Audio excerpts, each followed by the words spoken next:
अस्सलामुअलैकुम नाजरीन जी, मैं हूं नाइला भट्टी और आप देख रहे हैं न्यू BBC न्यूज HD। आइए शामिल करते हैं आज की अहम खबर।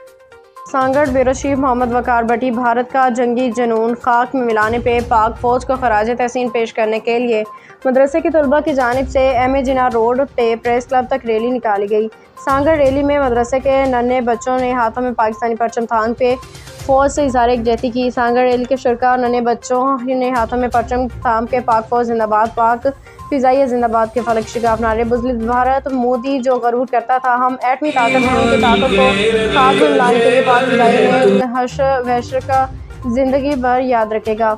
मोदी को ये मालूम नहीं कि हमारे मुल्क का बच्चा बच्चा अपने अफवाज पाकिस्तान के साथ खड़ा है। मुकर्रीन, आज हम यौम तशक्कुर मनाने के लिए रैली निकाल रहे हैं ताकि दुश्मन को भी मालूम हो कि मदरसे के बच्चे भी अपने मुल्क पाकिस्तान के अफवाज पाकिस्तान के साथ खड़े हैं। मुजाहिद बनकर निकलेगा और इंशाअल्लाह जब इन मासूम बच्चों के दिलों में इतना जज्बा है तो फिर इनके मुजाहिदों का क्या हाल होगा।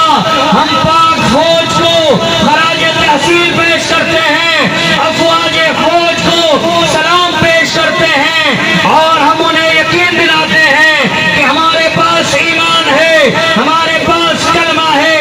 ये बच्चा बच्चा इंशाअल्लाह पाकिस्तान के हक में कुर्बानी भी देगा और इंशाअल्लाह पाक फौज के हक में कुरान पढ़कर दुआ भी करता रहेगा। नारे तकबीर, पाकिस्तान, पाक फौज। अब तक के लिए इतना ही। मज़ीद खबरों और अपडेट्स के लिए देखते रहें न्यू BBC न्यूज HD।